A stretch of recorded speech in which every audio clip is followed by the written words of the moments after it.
Views and opinions of any of the guests of After Hours AM are not necessarily the views and opinions of After Hours AM, its hosts, its staff, or any of its affiliates. Welcome to the After Hours program.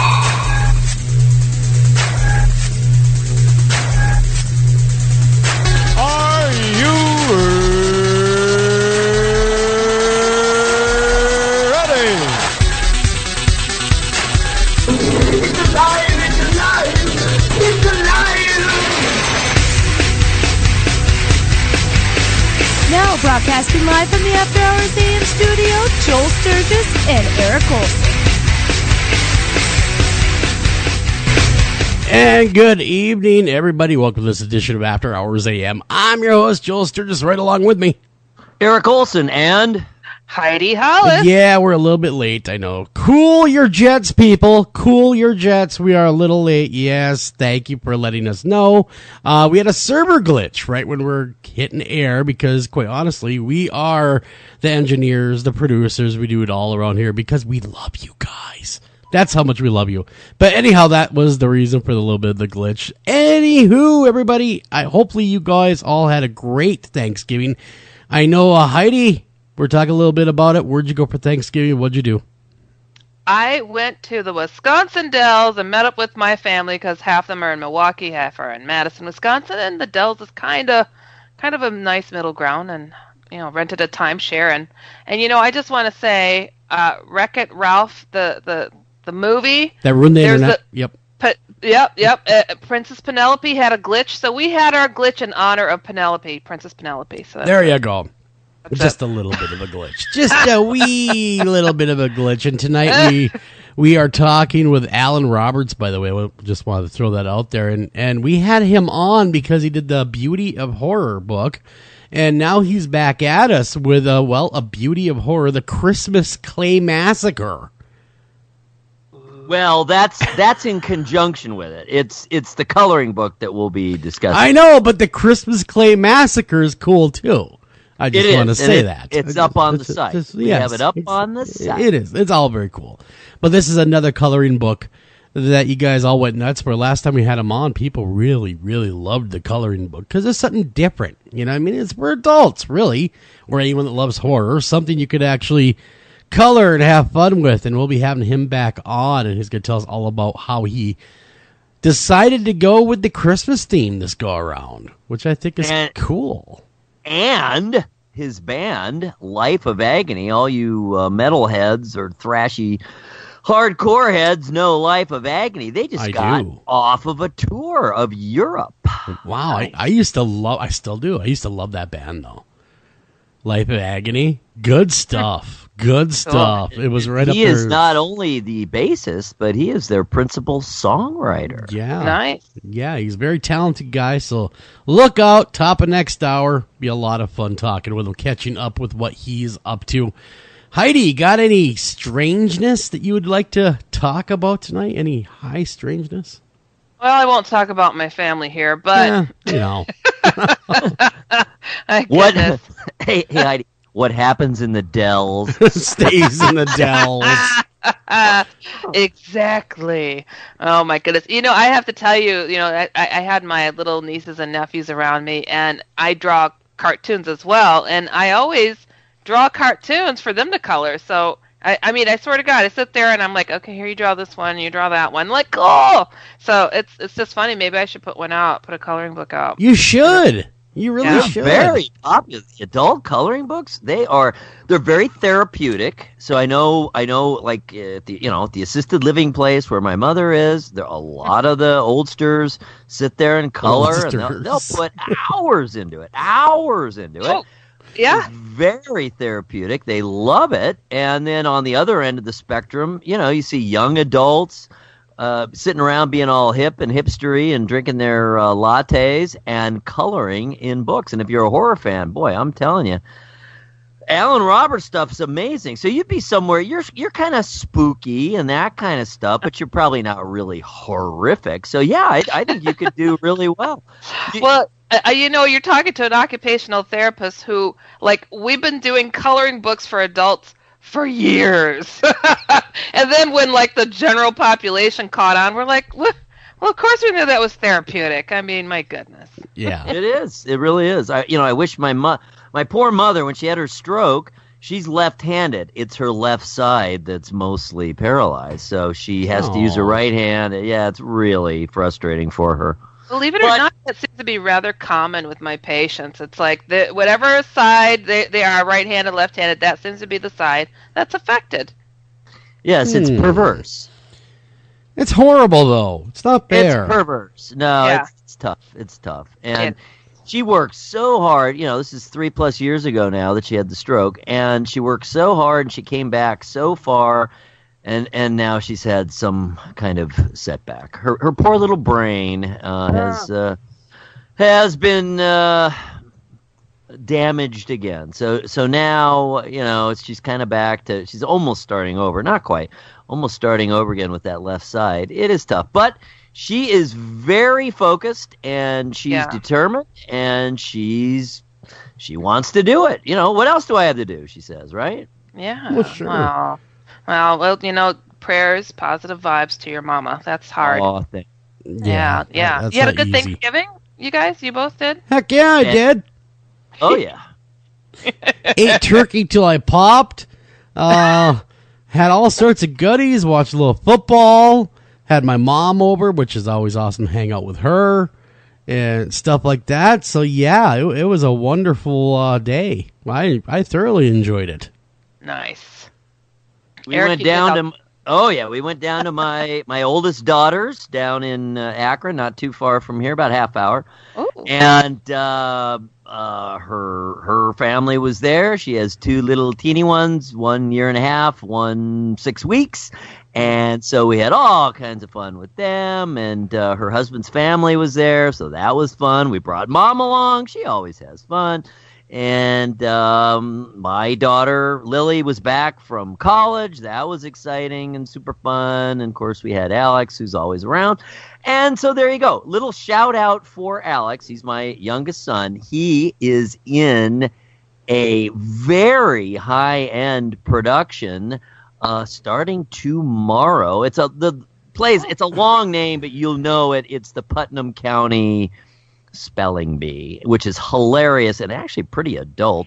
And so he's in it, and the cast is only 8-9 people, and it's all high school people. That he's a freshman, first year in high school, so we're really proud of him that he made this cast, and he's got great parts. Actually, they all do multiple parts, and we're really looking forward to it. He's been rehearsing, 3 hours a day, 4 days a week for 2 months. Man, that's a lot, especially for a kid his age. Fun. Yeah. Wow. Well, there you go. Yeah. A couple of actors in the family. Very, very cool, Eric. I so dig that with Eric, because I'm an artsy person, and I just love artsy families. And I know they get that bug from you, and I just think that's so cool. So freaking cool. Partly, yes. My wife is certainly artsy as well. But yeah, it's fun, and we're certainly proud of him, and it's exciting. It's so fun to go see him. And my dad, my late dad, who passed away a year and a half ago, he was so proud of him. All 4 of mine are artsy one way or another, and some more than one way. And he was so proud of them, and the fact that they're continuing on, and especially the younger 2. I mean, my daughter's in college, specifically for acting, and my son's doing both sings and acts. And so, yeah, it's very exciting, and we all kind of talk about, Grandpa would be proud, so that's part of it, too. That's so cool. You know what I got to tell you guys? Today, I got my first shipment of books, of my 2 new books, The Other F Word and How to Find Faith and Laugh at Yourself While Trying, and the Fickle Finders. Like, I literally finally got the solid in-print, copies, and I'm just so freaking excited. It's so cool. How did your giveaway go? Oh, it went really good. I gave away a ton of ebooks, and it's a good way. It's like, it's like when people come on the show here, they'll send you a PDF of the book, and you get a chance to review it. So the ebook giveaway is kind of a similar concept. So how else will people know what the heck it's about unless there's some people out there who got a chance to sample the product. Exactly. Absolutely. Yeah. Yeah, so it went pretty good. It was cool, and I've done that with all of my books, and it's proved to be rather useful to get people to check it out. So go to theotherfword.com, people, and check it out. Very cool. Yeah, definitely do that. All right, now we need all your spooky shiz. Okay, I got the spooky stuff. All right, so I like to gather some of the odd little stories out there that I've come across when it comes to the paranormal, and just pick and choose. So I've got some short ones here. This one says, when I was younger, I used to live by the woods. Why are woods always spooky? I don't know. I like the woods. Dark. I'd love to live in a cabin in the woods that's all secluded. Wouldn't that be awesome? They are dark, and there are lots of hiding places. Yeah. Bigfoot likes the woods. Too many wood ticks. I just couldn't do it. So by the woods, and could see a cemetery from my back porch. There's always one of those in the woods too, right? One Easter, I remember waking up and seeing the Easter Bunny. No. One of those terrifying costumes. And what really gets me is I remember smelling the wet hay. When I woke up, I didn't tell anyone. But there was an extra Easter egg in my house that my parents did not hide. Years later, when I was in high school, I asked my parents if they ever dressed up like the Easter Bunny and came into our room. They said they would never go through so much trouble. Then my You're not worth it, y'all crabheads. Then my younger sister, who I shared a bunk bed with when this happened, said she remembers when the Easter Bunny came into our room and made a remark about the hay smell. I was terrified that we both remembered seeing a person dressed as a bunny in our room. And to make it even stranger, I told the friends I sat with at lunch what happened. One of the girls was my neighbor across the street, and she told me one Easter, a long time, she looked out her window during the night and saw the Easter Bunny standing in her driveway. I had chills, and to this day, I am terrified of people in rabbit costumes. That's called a stalker, number one. You know, that was no Easter Bunny. Hate to break it to you. That was a guy or a girl that was looking to gain entry into your home. Yep, that's what I thought too. You, Eric, you too? Got that vibe?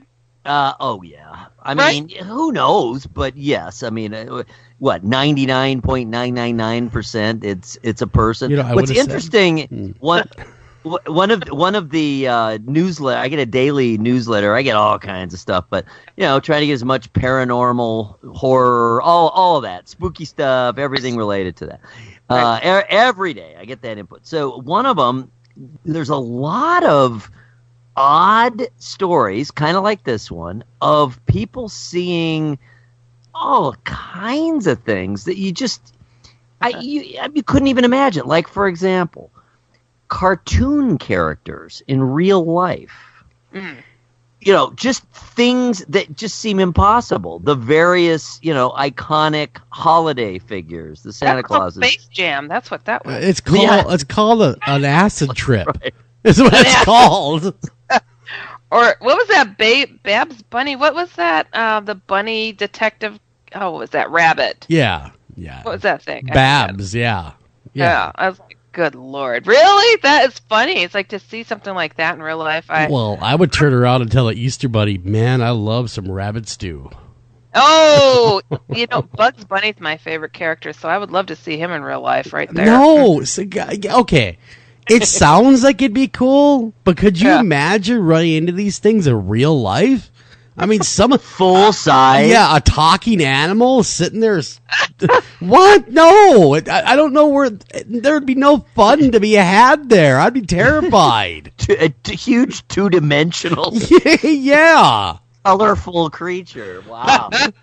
Yeah, I'd be curious of the drugs I'm taking or something. It would be like Roger Rabbit. It would be crazy. That's it. I was like, Babs, what was it? The Seven Dwarves would be horrifying to me. My God. any of the Grimm's Time fairy and a tales. Flippin' mine, and then they live with that girl, that poor girl, surrounded by 7 smelly little I men. was gonna say they look like they smell. They And she do. was, They- let's just be honest, she was a captive. All right. Oh, All right. They kept her around. In I a hear you. mine, in a mine. oh my goodness. Do our laundry, cook our food.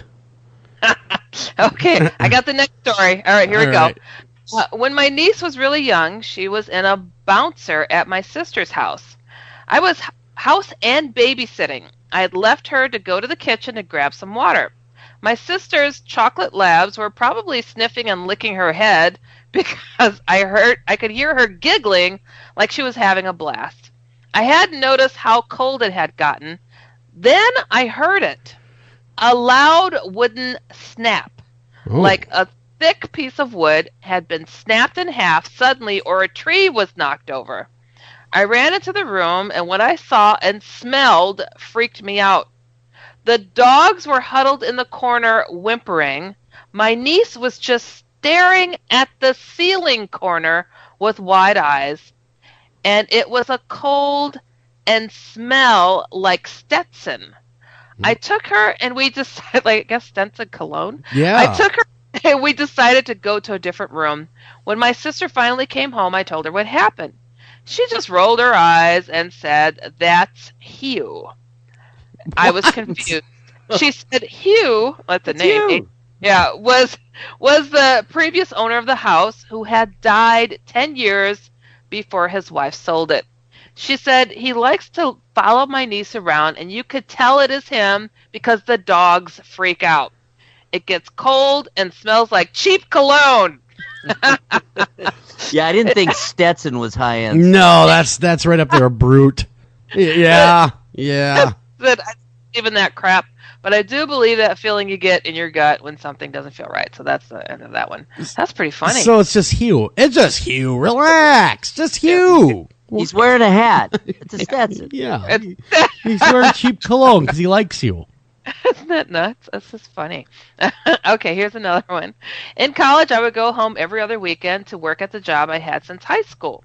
I would drive directly from campus after my last day on Friday to my job, about an hour away. And after my shift was done, I'd go back to my parents' house, which was out in the middle of nowhere. My parents weren't home yet when I got back from work. They often spend their Friday and Saturday evenings drinking like they were the ones in college. So the house was dark, and since it was mid-fall, so was the yard. So for the yard, except for the yard light, I pulled into my normal parking spot, got out of the car, and then turned to open the back door of my car and get my backpack out of the back seat. That's when I noticed that the bathroom light was on. Was that light on when I pulled up? It must have been, right? So, as I was contemplating the light, Naturally. Yeah. reaching for my backpack, there was suddenly a very angry-looking old woman standing in the window staring at me. We're not, they said, we're not talking resting bee face here either. She was pissed off at me. So this old lady and standing do there? it. Wow. Okay. Yeah. Sorry. Yeah, she was pissed off at me. We stood there staring at each other for a good 10 seconds when my parents pulled into the driveway and distracted me from my stare down with the woman in the bathroom. By the time I turned back, the light was still on, but the woman was gone. Wow. So parents come home, pour themselves out of their vehicle. Just but you're having a stare down there with some old lady that's really mad for whatever reason. Right. You know. Attempting to remain vertical as they staggered into the house, Wow. giggling uproariously Yeah. Yeah. and reeking of cheap booze and sex. And maybe even Stetson. Yeah. Speaking of which, Pabst Blue Ribbon is going to be brewed in Chicago now. What the Oh, heck? really? Yeah. I see. I thought they were going away. I thought they were doing away with Pabst, but it's going to be moved to Exactly. Chicago? Minute deal. Chicago's getting old Milwaukee Pabst Blue Ribbon. Oh, wow. Well, at least it's not going away, I guess. I haven't drank a Pabst in probably 20 years. Now you get a fresher can of good old Chicago leaked water into the can. Sure, that sounds wonderful. Doesn't it? Wouldn't you like an underground spring water straight from Chicago? Yeah, I think everyone's dad probably drank Pabst. Tell me, Eric, did your dad ever partake in the Pabst?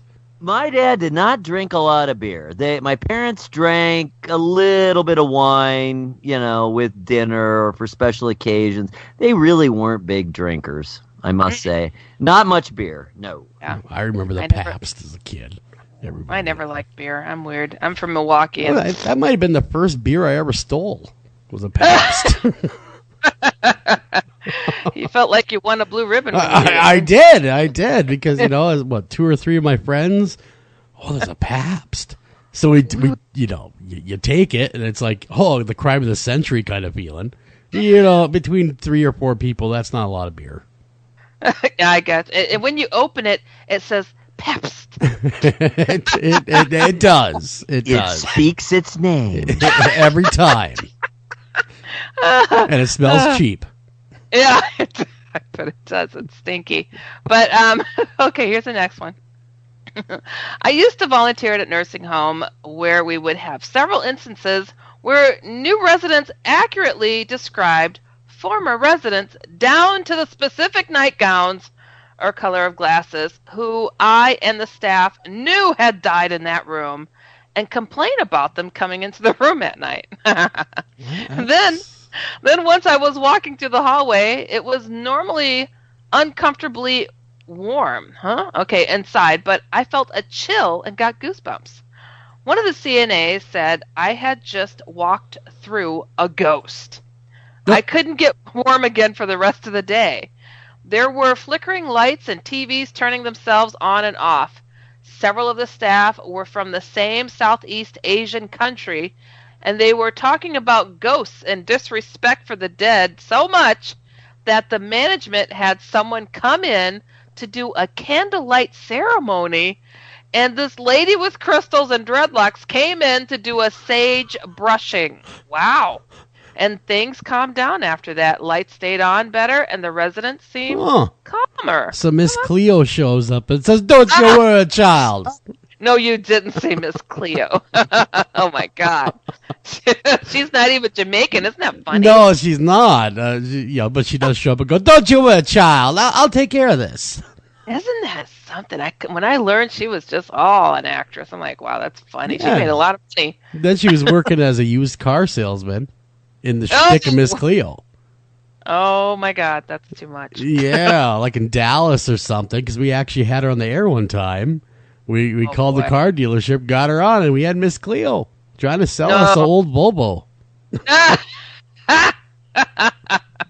Oh my God. Okay, I got another quick one. All right, this one says, one night my mom heard a crash noise in our kitchen, but figured I was up and dropped something. The next morning, my dad walked downstairs and thought there was ice on the kitchen floor, but he said after looking at it, the, quote, ice wasn't melting. It was glass shards. They cleaned up the glass, which was on the floor and countertops, and even under the lip of the countertops along the top of some drawers and cabinets. It was as if someone stood back and threw a glass object at the wall or something. We had no idea what it was from. Ooh. The glass was too thick to be any of the vases or glasses or even some of the bowls in the house. Wow. We had a huge family meeting in the kitchen trying to figure out what happened and where the glass came from. And we still have no idea. Whoa. Dun, dun, dun. Wow. The glass ghost. I like that. That sounds good. That sounds dangerous. That does sound dangerous. Come on, especially you step on that in the middle of the night. Oh, I hate getting little shards of glass in my feet. Oh, that's hard to get out, man. It is. It is. It's right up there with stepping on Legos.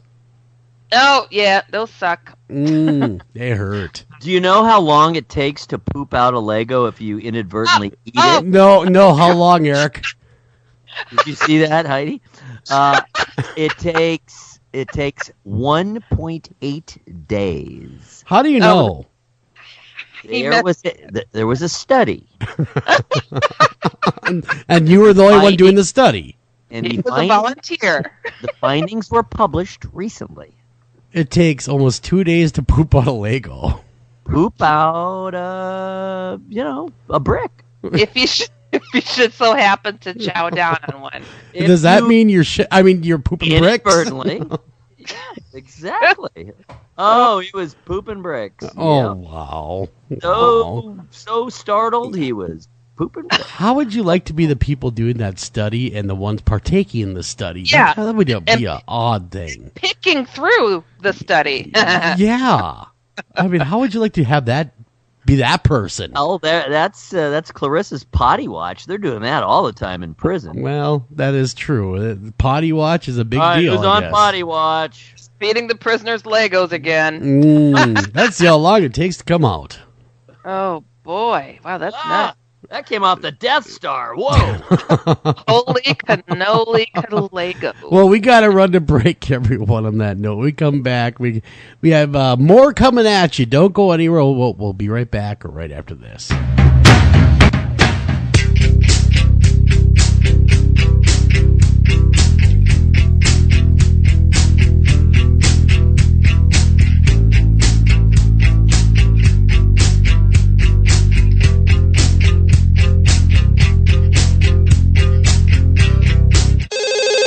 Ranger Station, Ranger speaking. Yeah, hi. I'd like to report a bear sighting. Location. My backyard. Oh, your backyard. Try telling a bear that. I did, and this bear talked back. Talking bear, that's rich. No, wait, it was Smokey Bear. Smokey? Why didn't you say so? I did say so. Continue. I was burning yard waste. No, boy. He told me to burn legally and responsibly, and to remember that if it's too hot to touch, it's too hot to leave. And as always, he's right. 9 out of 10 wildfires are caused by humans. That means 9 out of 10 wildfires can be prevented. Yeah, I know that now. Thanks to me. Actually, thanks to Smokey. As usual, the talking bear gets all the credit. Get your Smokey on. Always burn responsibly and contact your local fire department for open burning regulations. Because 9 out of 10 wildfires can be prevented. Brought to you by Smokey Bear, the U.S. Forest Service, your state forester, and the Ad Council. Learn more at smokeybear.com. Only you can prevent wildfires. Northern Tool and Equipment. I got a rather serious problem over here. All right, what are we looking at? Cranky mother-in-law asleep on the couch in the man cave. Dear God. It gets worse. That's impossible. She's passed out on the remote. I stand corrected. What do I do? Okay, I want you to grab a Torin Big Red hydraulic bottle jack. Okay. Now you wedge that bad boy in under your mother-in-law and crank her up skyward. It's working.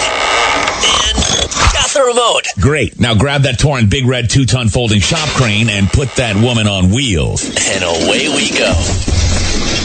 There's no problem a little horsepower can't solve. Northern Tool and Equipment.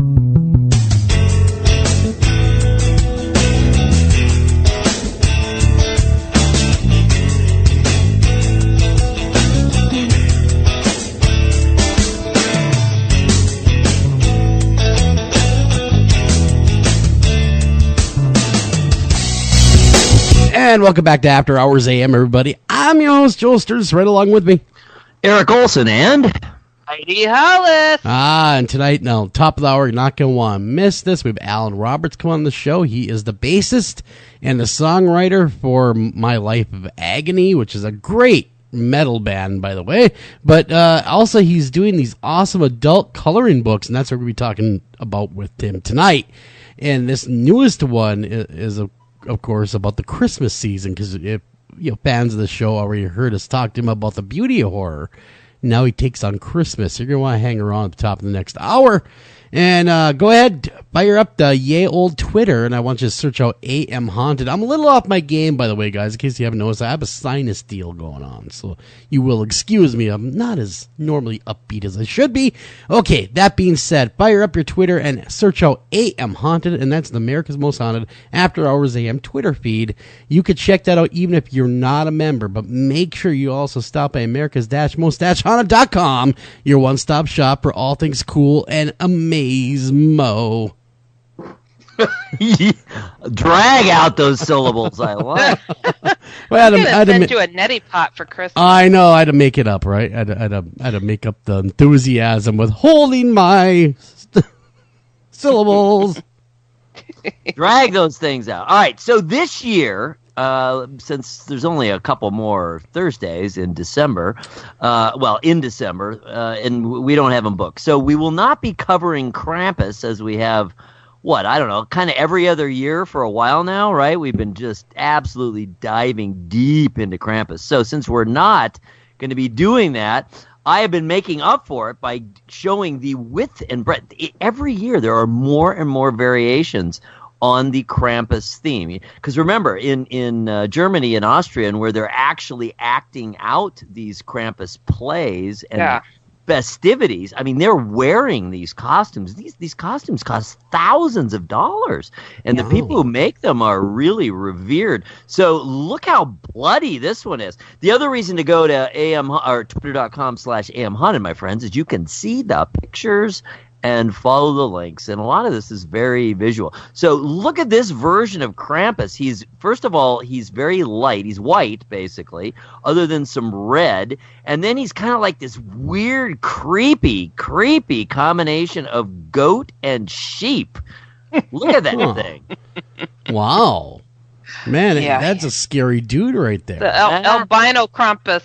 Oh, so this is Krampus feeling a little sheepish. Get it? Oh, gosh. I think that was a raspberry. Oh. Hurled in my direction. No, it was funny. Okay. Oh, all right. Well, Krampus never gets old. Next tweet. Look at this. Old school. Speaking of cartooning, look at this old school vintage horror comic. And so we're seeing this skeleton, this old corpse rising from the grave. Very cool. I like it because it's so pulpy and old school. And the caption is, "A little necromancy never hurt anyone." That is quite the image. You got the bat, you got the thing rising from the grave like it's sitting up from its bed. Yeah, it looks great. I like that old pulp-looking stuff. Something dripping out of an eye socket. It's hardcore. All right. Speaking of images, look at this one. This next one's super creepy. This is actually a pretty interesting story.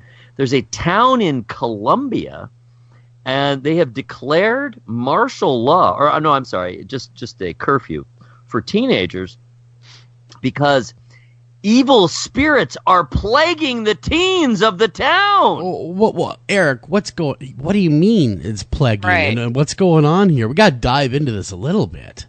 All right. Yes, we have to. We have praying to. on them. Amen. And plaguing them. So, cool image. I don't think that's a photograph, though, although maybe it's a treated photograph. Maybe the girl. I'm not sure. She looks awfully calm for having a corpse, a reanimated corpse rising up behind her. Yes, yeah, I agree. Yeah. All right, so it's the town. It's in northern Colombia. The town is called Pajarito, and all minors under 17 are subject to curfew following a series of what he considers attacks by evil spirits invoked using the popular social media application WhatsApp. Again, this WhatsApp has been in more Back than to one WhatsApp. story. Yeah, what is that, Eric? Do you know? I mean, my kids are too young. I have it. Yeah, because it's a really good way to send images or files out of the country, long distance. So, in other words, my son and daughter-in-law in Finland will send the newest pictures and videos of the kids, their twins, to me via WhatsApp. Also, we try to Skype every week, so I can actually see them and they can see me. Yeah, and that's what makes it. Oh my God! Otherwise, I think I'd be dead not being able to see the twins, who are now about what are they? A little over 2. They were 2 in August, and so. Anyway, we do that weekly. So we check in via WhatsApp to say, okay, it's time to Skype. Are you on now? That kind of thing. So, I mean, it's just a tool. Why like is it the else. devil's gateway, though? I mean, that's what. I would think the only thing I can think of is simply because people are using it that way. Because remember the Charlie challenge? Yep. That was spread through the WhatsApp. Was it? Yeah, and stuff like that. So I'm curious how it became the Devil's Gateway. That's all. I don't think there's anything peculiar about it or particular. I think it's just people are using it to spread such things, I guess. I have to ask you guys, like when there's a I don't know, like an exorcist film or something paranormal, and they start chanting and saying crap, I mute it because I'm like, I can't translate what the heck they're saying. Maybe they're conjuring something through the TV. True. I will mute it. I do, because I've had crazy crap happen without anybody chanting on my TV, so why encourage it? So I mean, it's like, so that why actually makes sense. Well, because they got the newest Exorcist film or Exorcist-like film coming out. And it's supposed to be Friday, right? Yeah, it's supposed to be the scariest film of its kind since The Exorcist, but they've all said that. They've all said that. We did see the trailer for it, and it was very creepy. That's for sure. Well, I saw the trailer when I went and saw Bohemian Rhapsody, and the trailer does look good. I mean, it looks like it's pretty good. Bohemian Rhapsody itself was all right. Okay. I hadn't even thought about that, Heidi, that you could be endangered. I guess you always kind of think of media being some sort of buffer, right? That gives you protection, but I guess it doesn't necessarily, right? Wow. No, I mute it because I do not know what they're putting in there. And I'm like, this might be serious stuff. There might be somebody, that can totally translate that and said, oh, they just cursed everybody watching this. Oh, that'd be bad. Have you watched the new Sabrina, The Chilling Adventures of Sabrina? No, I heard it's good. Oh, it's really good. It's Is super it? creepy. I haven't seen it either. Yeah. Maybe we should take a peek-see of that this week in the new Sabrina. Very dark. I am not joking. Really? So it's nothing like the sitcom was on TGIF. No. Nothing remotely like it. There's a little bit of humor in it, but it is dark. I heard it was. I can't wait. It's scary. Anyway, the reason I brought that up is basically every episode people are tossing out incantations and, spells. Every episod. Lots of muting. Yeah. I mean, it is creepy stuff, that show. I had read, pretty good things about it. People are still figuring out, how do you review or preview the streaming episodes, because you can't do it episode by episode. I mean, I guess you can, but that's not how people watch them, right? So no, you binge. We're still kind of finding our way on how do you write about these things. And I've noticed that they tend to go two ways. Either they review the whole series, I've binged it, here's the whole series. But then the problem with that is you really can't give a whole lot away, because you're generally writing for people who haven't watched any of it. Yeah. Right? True. And then other people pretend like it's episodic TV, and they just go episode by episode and review it that way. But that's weird too, kind of, because people don't really watch it that way, No.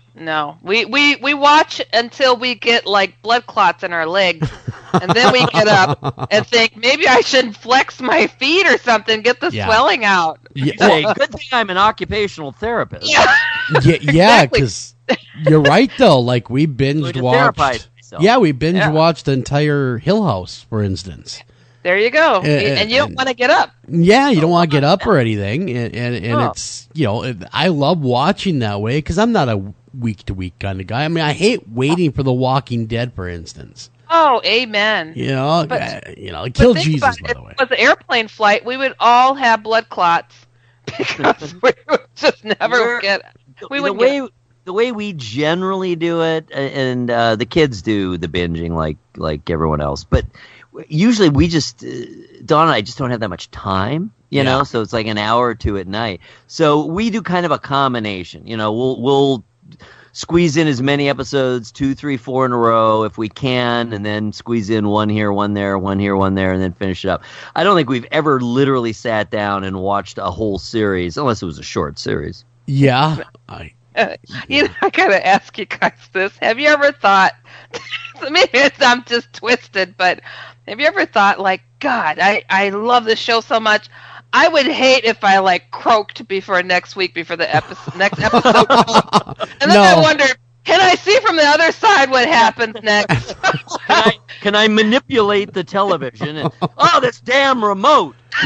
Yeah. When I was alive, and it's harder now. Well, what's your favorite show then, Heidi? I mean, what's the thing that you watch all the time? We're always talking about what we watch. What do you watch? Well, you know, I am getting it. Well, I'm doing the American Horror thing. I'm catching up. I'm trying to slam those all in, and I really dug the Lost in Space on Netflix, and oh God, I love. Okay, I'm a little twisted. I like Paradise PD. That's on Netflix.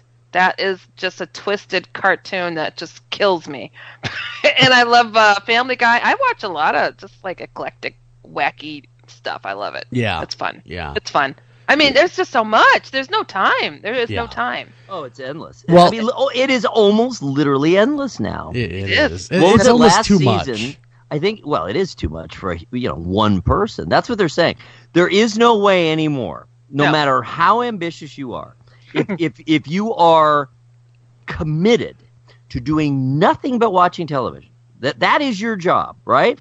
You do nothing but watch television. You still couldn't watch all the shows. No, it wasn't there. There was somebody who hosted one of those award shows, and I thought it was hilarious because he showed himself going into a bunker for a year and watching all the shows, and then crawling back out saying, "I've seen it all. I know what's out there, and I know what I like." And it was hilarious, but it's like it's so freaking true. You would have to lock yourself away and nothing but watch these shows, and don't you feel like doing it sometimes? Like I do.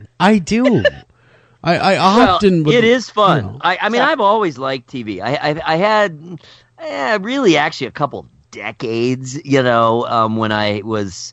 I was DJing for a living, and I had little kids. I mean, other than watching kids stuff, I just didn't watch TV. But other than that, I mean, when I was a kid, oh my God, TV. Think about it, 60s and into the mid 70s. I mean, that was a golden era.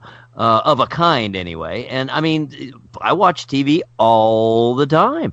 And then, over the last, 20 years, probably since I've been married again, lots and lots of TV. And yeah, it's fun. And it does, if you pick and choose, you don't have to only watch quote unquote, quality, because there's all different kinds of quality. I love SpongeBob, and man, I was so sad to hear he was only 57. Yeah, Hillenberg of ALS. That is such an awful disease. That really he was only diagnosed a year and a half ago. Right. It's so weird. Just a few days ago, I was trying to find how he was doing because I knew he had it, and then I hear a couple of days later, like, oh my God, he died. That's awful. 57. I mean, that's young. And to only have it for a year and a half, it's so rapid. I mean, that's why it is so incredible. And was he like, drinking the blood of virgins or what? But, how did Stephen Hawking live for 40 years? Yeah, that's that. Yeah. Years. Or no, was it even 50 years? I think he got it when he was like a late teenager, right? Yeah, he did. Hawking? Yeah, but he's still at college. It's weird. So, late teen, early 20, and he lived into his 70s. How is that possible? That's weird. It is rare. I did have a patient like that once, though. She'd had it for like 25 years. Wow. And for some reason, it usually affects men worse. Same with MS. It affects men worse than women. Huh. Usually. That's like bizarre. You guys got weak genes or something. Why would anyone want, I mean, to live that way like Hawking did for how long? To where he was essentially, in a lot of ways, a vegetable, physically. I mean, thank God for technology. Yes, for sure. But had it not been the technology, no one would have known the genius of him, really. In his later years, because he wouldn't have been able to convey it. Yeah, exactly. Right. Yeah, so it's really a sad state of affairs. I had a family member that died of it, and she just sat there like a stone statue for 4 years in a chair. 4 years. 4 years of being trapped in your own body. I mean, and the deterioration is so Yeah, but rapid. what- There was a man at my mom's place at the assisted living. I think he was only around 2 years. well, what's With it, What's you know. scary though is you go in there and you see them, and their eyes are moving. You know that they're there. Watch. Yeah, You know right. that they have so much they could be saying or doing or what what they're feeling, but they can't do it. And the windows to the soul say it all. You know what kind of torment they're in. And you're right, trapped in their own bodies. Go ahead. You know, Heidi. it sounds sad, but you know what? If I would ever get such a terrible diagnosis, I would have a secret stash of Kool-Aid somewhere that would have the mixture I need and be like, pass me my drink, please. Because I know the assisted suicides are allowed in certain places in the country, and people are moving there when they get these weird diagnoses like that, and just like, okay, give me the special mixture. I'm done. But I'll have my own Kool-Aid. Well, yeah. I mean, look how many people for instance, my dad died of cancer, right? Mm-hmm. And he deteriorated for 2 years, right? And he knew he was going to die. I mean, there was just no ifs, ands, or buts. This is just how it was going to go. He had small cell cancer, which is just devastating. It just ravages your body. But anyhow, so he's every day waiting to die. Yeah. I mean, what kind of life is that? You know, where you just tick it off the calendar, like, well, they said I have 2 years, so there's another day off my 2 years. Yeah. So, yeah, I'm all for it, Heidi. I am all for legalization of people to make their own informed decision on whether or not they want to continue. Yeah. Yeah. It's cruel. And we do it for our dogs, for crying out loud. And some of it, I had that same discussion with some people in the medical field, and one of them looked at me in all honesty. He says, "I'll tell you why. It's money." Oh yeah, they can milk them They make money. The slippery slope too. From the moral standpoint, there's there are religious implications. It's the problem is where do you draw the line? Because it is a slippery slope, and once you say, all right, well, this is okay, but none of the rest of it's okay, then it starts to get very gray. But but when I was going through what I was going through, my father, I would say, yeah, but you don't know what it's like to be him. Yeah. Could you imagine having that death sentence over your head? Right? Yeah. And do you go out with dignity, or do you go out being a shriveled 80-pound man? It's awful. Either way is awful. I don't have the answer, honestly. I do not have No, but I'm all for it, though. I think that if people can make their own informed decisions and they know what they are doing while they're sound of mind, that to me is something, if we're truly free individuals, that is something that maybe that is a freedom that we could look into. Yeah, I hear you. So anyhow, I'll get off the soapbox about that. All right, moving along. Another super cool article. This one in our dark travelogue, Atlas Obscura. And they have a list of the world's 16 best themed restaurant. And a bunch of them have spooky or horror themes. And check these out. Pit and Pendulum, that's a Poe theme. Yep. Jekyll and Hyde Club, that's kind of a mad scientist type situation. The Black Lodge, that's based on Twin Peaks. Cauldron, witchy theme. Frankenstein's Pub. And there's a bunch of other super cool ones. So got images of almost all of them in the article. I got 3 up here on the tweet. I have the Pit and the Pendulum, the Frankenstein, and I think the Cauldron, which is the witchy one. And so very cool. I love theme places, whatever they may be, a restaurant, a bar, even theme parks, of course. Oh, yeah. And so it's just fun to really immerse yourself in the decor and the ambience, of that theme. Yeah. So, man, I'd love to go to any of these places. Oh, so I recommend that article. Go check that out. It is super cool. And once again, we are checking out the latest paranormal headlines, the tweets from the America's Most Haunted Twitter feed, twitter.com/AM Haunted. Now, I guess I knew this in the back of my mind, but I had never just made the connection and thought about it.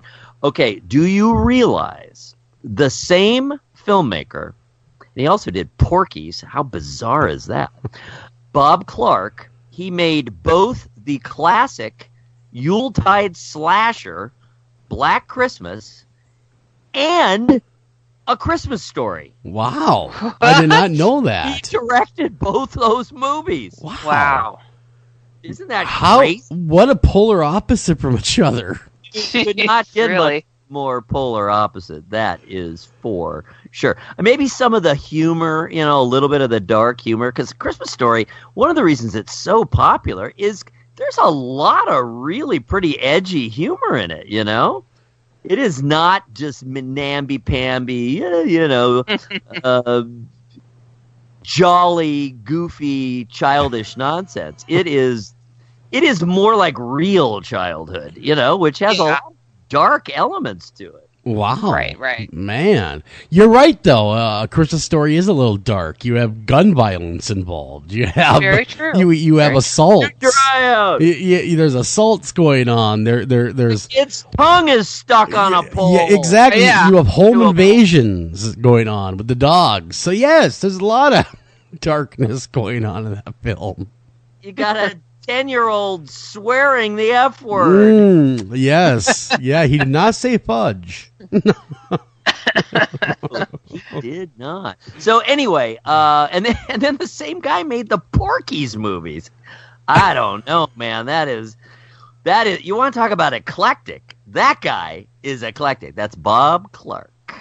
So I found that very interesting. One last announcement. I know we got time for a little bit more. I guess we got a few minutes. YouTube, which is trying to get more and more into original programming that they own, by the way, has started a new channel called Horror House, and it's to host short horror films. And the first one is called Soundbite. It's under 5 minutes. I checked it out. Very cool, very scary, very interesting theme. Ooh. Huh. See, YouTube, I think about cat videos. I don't think about That's horror. That's horror. original content. Horrific. But, I know they were trying to gain traction that YouTube Red. And that really didn't go anywhere very fast. No. So yeah. Well, anyhow, very cool. They're still trying. They want to be. They want to be an original programming streamer, just like Netflix or Hulu or all the above. Of course, they already have the, internet video, the user video wrapped up. You realize more than 1 billion hours a day is watched on YouTube. Wow. 1 billion hours a day. Wow. So that's like one of the most visited websites anywhere. Well, it is. It is the most visited. Do you know, I know a lot of moms who don't have time in the day, but they get satisfied by watching these little few-minute clips, little snippets. And I'm like, I just can't do that. I need a show. I need a show to watch. 5 minutes is not satisfying me. Oh, my gosh. Yeah. Well, see, we're on YouTube as well, this show, by the way. So if you're listening to us via YouTube, well, yay to you. Thank you. And subscribe and tell your friends. And, love us because we love you. And we deserve it. In a non-inappropriate way, we love you. We're lovable. Send money. So subscribe. Get your mom to subscribe. We're so lovable. We're like Godzilla wearing a Santa hat. We kind of are, and Godzilla. And that is the next tweet. By the way, I love Godzilla, and he's he screams Christmas. All right, so you guys looking at that picture? I am. Look just to the left of his hat. Oh, I see it in silhouette there. Okay. There's Santa. Santa's up in the sky. But isn't that a great, speaking of, cartooning, I just love that style of that Godzilla. I just love the cartooning on it. And then, of course, he's got his Santa hat. And it's a kaiju Christmas. Well, we got to run a break. When we come back, we're going to talk to Alan Roberts. Okay, we'll be right back right after this.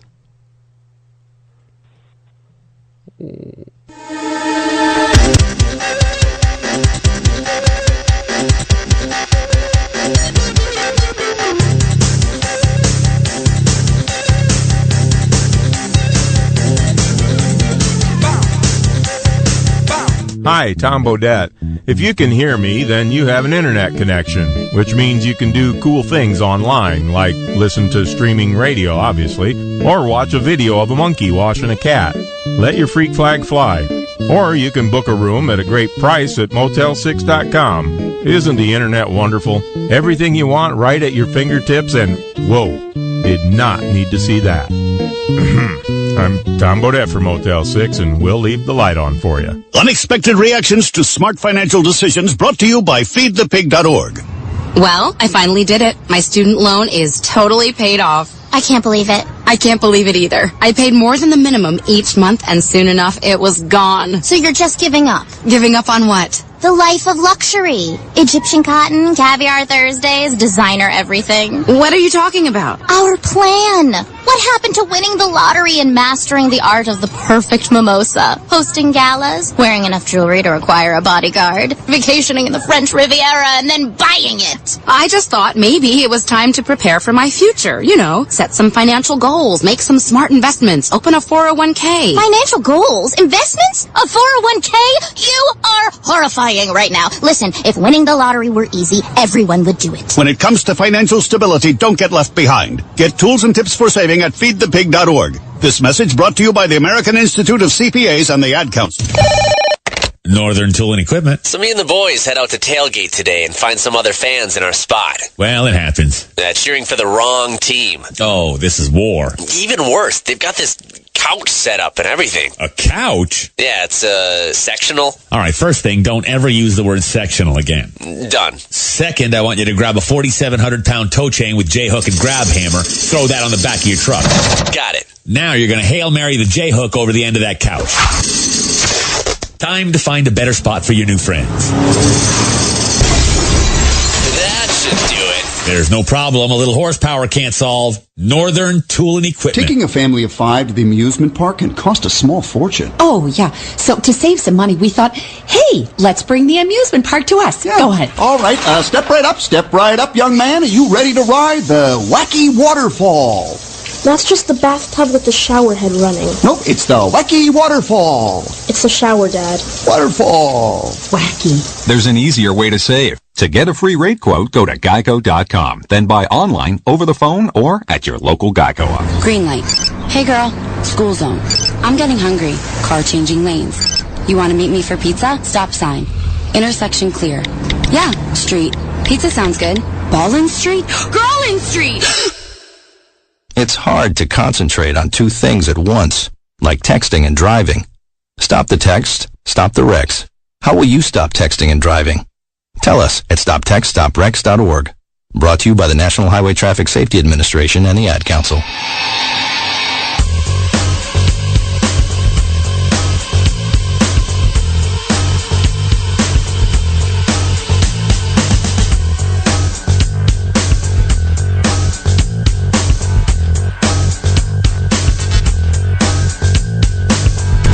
Welcome back to After Hours AM, everybody. I'm your host, Joel Sturgis. Right along with me, Eric Olson and Heidi Hollis. Tonight we have a fan favorite on, Alan Robert.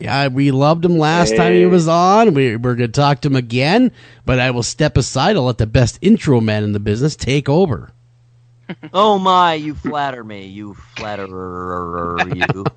All right, the new book is The Beauty of Horror, Ghosts of Christmas, a holiday spooktacular coloring book. May your days be scary and bright. Ghouliana sinks her fangs into the North Pole, causing all kinds of chaos and havoc on Christmas Eve with this spooktacular holiday-themed coloring book. Each perforated page is easily removable and ready for display under the mistletoe.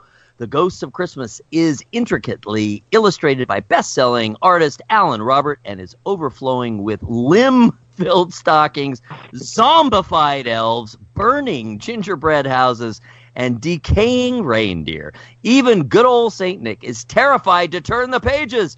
A terrific gift idea for horror enthusiasts and fans of the Beauty of Horror series. And boy, that is a series now. I think we're up to maybe the 5th book. We'll be talking about that. And who is our guest and artist and writer? Alan Robert. Alan Robert is the award-winning author, artist of several IDW comic book series, including The Beauty of Horror, a gorgeous coloring book, The Beauty of Horror 2, Guliana's Creepatorium, another gorgeous coloring book. Number 3, Beauty of Horror 3, Haunted Playgrounds coloring book. Beauty of Horror Ultimate Nightmare Deluxe coloring set. And last but certainly not least, The Beauty of Horror Ghosts of Christmas. Also, prior to that, he worked on Crawl to Me, Killogy, and Wire Hangers. Crawl to Me is currently being developed as a live-action feature film. Brooklyn native Alan's journey as a comic book creator began at the School of Visual Arts in New York City, where he attended on a scholarship and studied cartooning under legendary Thor comic writer-artist Walt Simonson. Over the last 2 decades, the other side of the coin, the other hat, and this guy wears hats. Robert's hard rock band, Life of Agony, built a die-hard cult following, selling over 1 million albums worldwide. Life of Agony recently released their 5th studio album, A Place Where There's No More Pain, through Napalm Records in 2017 to critical acclaim. Rolling Stone hailed it as one of the most anticipated albums of the year, and it debuted 24 on Billboard's Hard Rock Albums chart.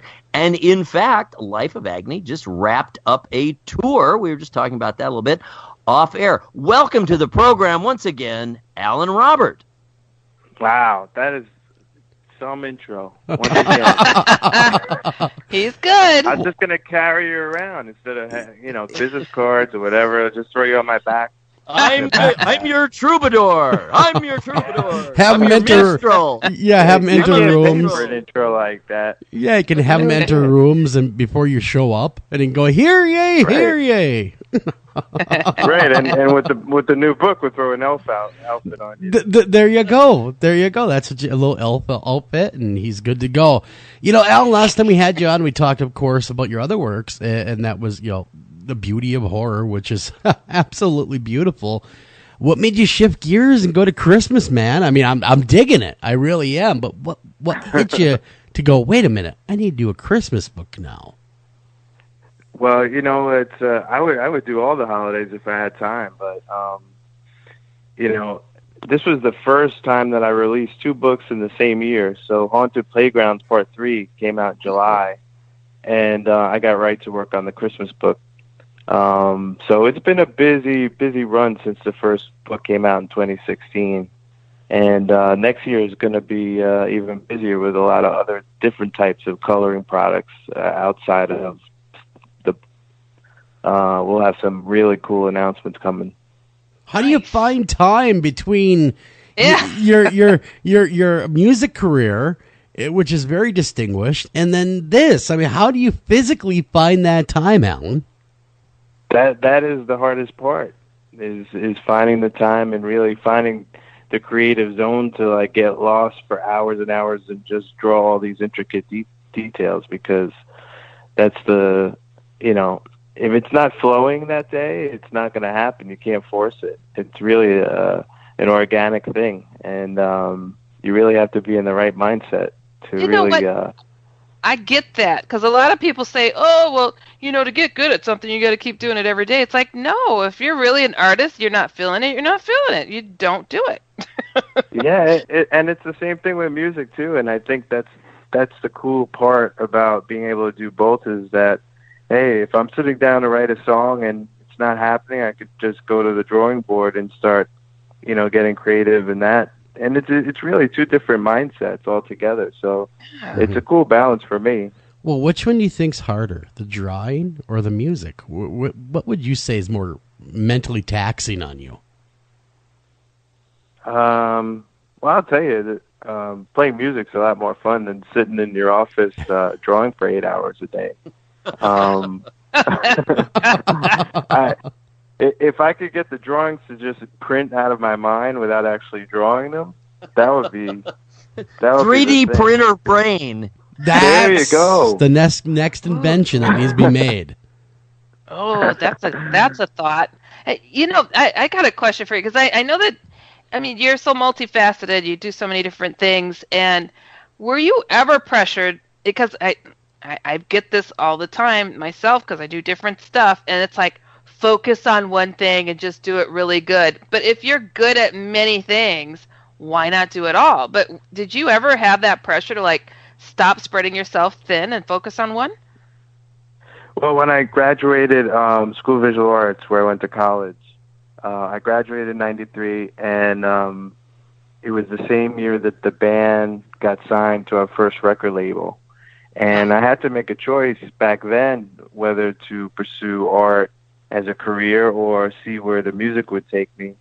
And I went on tour to support our first album, and it took me almost 2 decades to get back into art as a profession.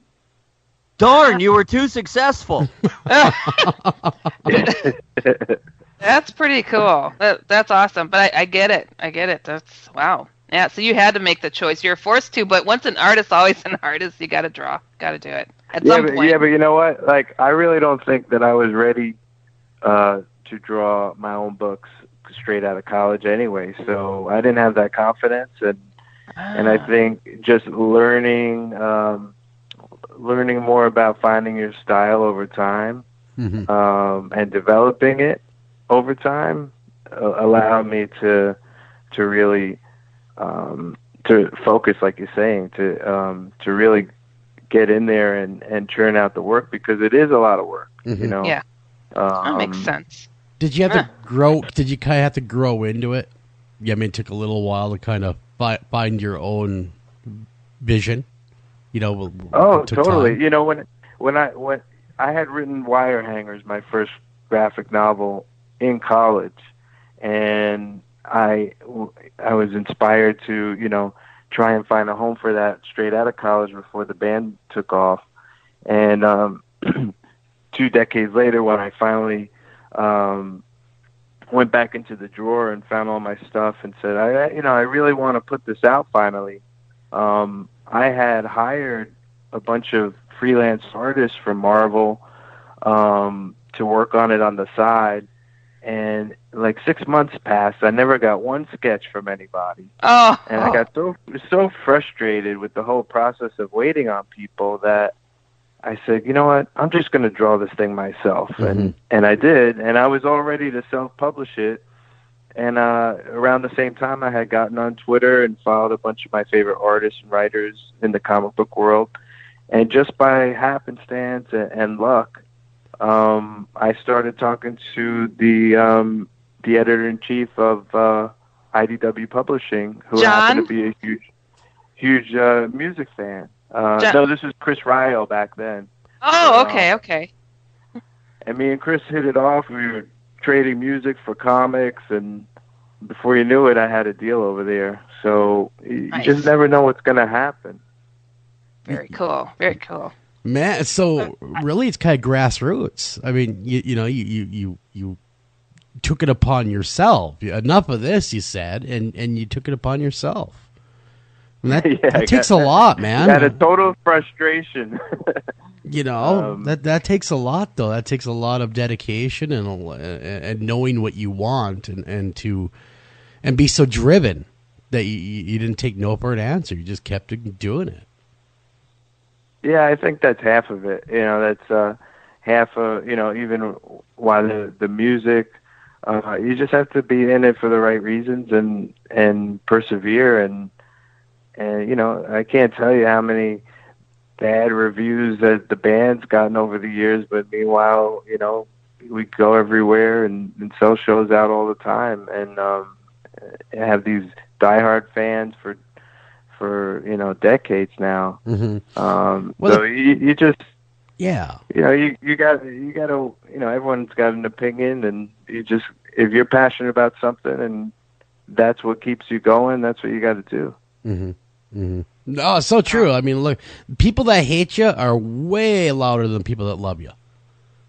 Yeah, I mean, you hear them, and those are the ones you always remember, though. Right? It is. It's always like doing radio, Forever, every time I turn around, you see, God, that show stinks.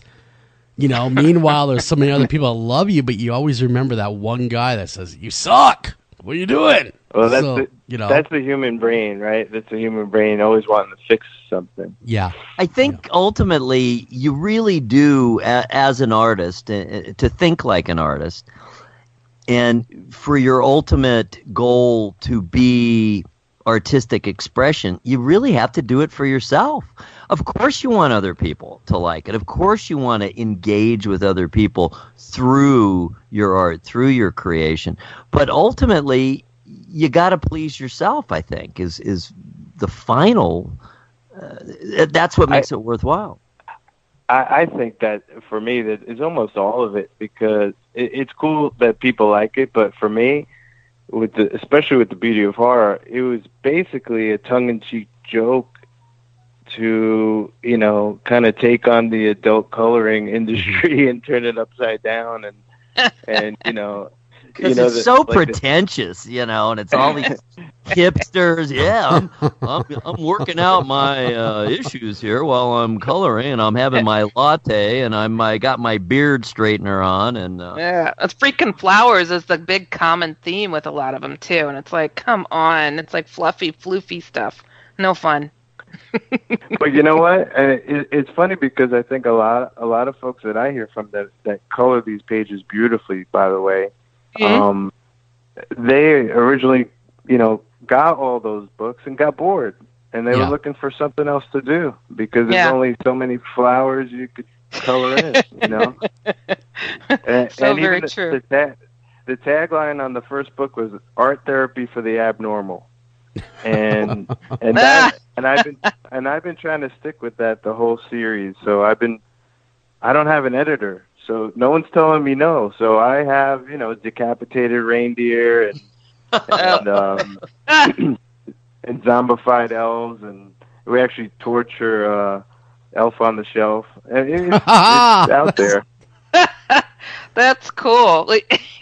I have to say it's refreshing. And my background is as an occupational therapist, and I've been having patients like color pages for a very long time before it got popular, and it got to be really just dry, and it's like, oh my God, I wish there was something else out there. And me being a cartoonist, I would draw stuff and hand it to my patients and nieces and nephews and whatnot, and I'd seen your work and I thought, this is brilliant, but of course they wouldn't let me give that to the patients. Right, we don't want any heart attacks. But but really, Alan, it is borderline inappropriate. So it's all good. That's okay though. I mean, how many hours though does it take you to do that one page? Draw that out. It must take forever. It's so intricate. Yeah, I would say it's a good 8-9 hours to do a page. Sometimes if I'm doing a double page spread, I'll start it probably 9 in the morning, finish it like after dinner, really late at night. Dang. That's a lot. Yeah, and after a while, your hand starts going numb, and you start to lose it a bit. But I think it's all part of it. You get into this really weird creative zone where you don't know what time it is, you forgot to eat, stuff like that. Yeah. As long as I remember to pick my kid up from school, I'm okay. Yeah. Remember to breathe and, to metabolize. You got to do those things. Yeah, that's when the passion, though, takes over. Yeah, I mean, that's when the passion takes over. It keeps you going. Even though your hands are hurting. I said before it wasn't fun, but it is fun when you get into that zone. When you find that sweet spot. Sometimes in the beginning of the day, when you're staring at the blank paper and you're like, well, I need to draw a page today, but I don't know what I'm going to do. Mm-hmm. That's the hardest part. Mm-hmm. Once you start to get in it and it starts to almost reveal itself to you by, 2-3 hours in, that part is cake. But coming up with the idea and really laying out the page is probably the hardest part. Well, it's stressful. It's anxiety-inducing. When I'm thinking about what I'm going to write about, when you're, especially when you're creating, when you're not just covering something, but when you're trying to create something new, at that beginning, that's always the hardest. My wife and I are actually working on a novel, and we've kind of done everything but the writing, because that's the hardest part. We plotted it out. We've done all this research. We got the characters developed down to the number of hairs on their feet, but by the way, we should probably start writing it now. But that's hard. That's the hard part. That's hilarious. It's true. It is. And also, I didn't expect this series to take off the way it did. And so, when they first told me that at the publishing company that the first book was going to be 88 pages, I almost had a heart attack. I was like, how many? I mean, I started this as a joke, like 88 pages. Joke's on you. And, yeah, the joke was on me. I killed myself to finish that first book. And it was in a whole new style, because if you take a look at my graphic novels, it's very heavy-handed with lots of dark, thick ink lines and shadows. And when you do a coloring book, it's all very fine strokes. And very, very different for me. I almost had to retrain myself. So that first book was really difficult. But then after I got that out of the system and I got into a groove, the other ones have been a lot easier. That's cool. Well, I wanted to ask you about the content side of it. We've talked many times, especially Joel and I, about this weird intersection, the kind of the free zone between Halloween and Christmas. And that's what your book is. You're basically taking Halloween themes and applying them to Christmas symbols. And what were you thinking while you were doing that? Did that feel kind of fun? It's basically, it's kind of the Nightmare Before Christmas kind of mentality. It's the blending of the holidays. But it's really interesting how much they actually, while they appear to be mirror images, they appear to be, kind of the yin and the yang, they actually have a lot in common, especially the old Christmas, where there was such an emphasis on prognostication and ghost stories. Yeah. Well, I mean, if you take a look at the images in the book, I really tried to destroy every classic Christmas character you could think of. Frosty's in there, and Santa, and even Mrs. Claus is zombified. But I loved Nightmare Before Christmas. That was one of my favorite films growing up. And we actually took this book one step further, and I hooked up with a great claymation animator named Trent Chai. And we put together this Christmas claymation based on this book. It's online right now. You can check it out. It's called Beauty of Horror Christmas Claymation. It's on YouTube.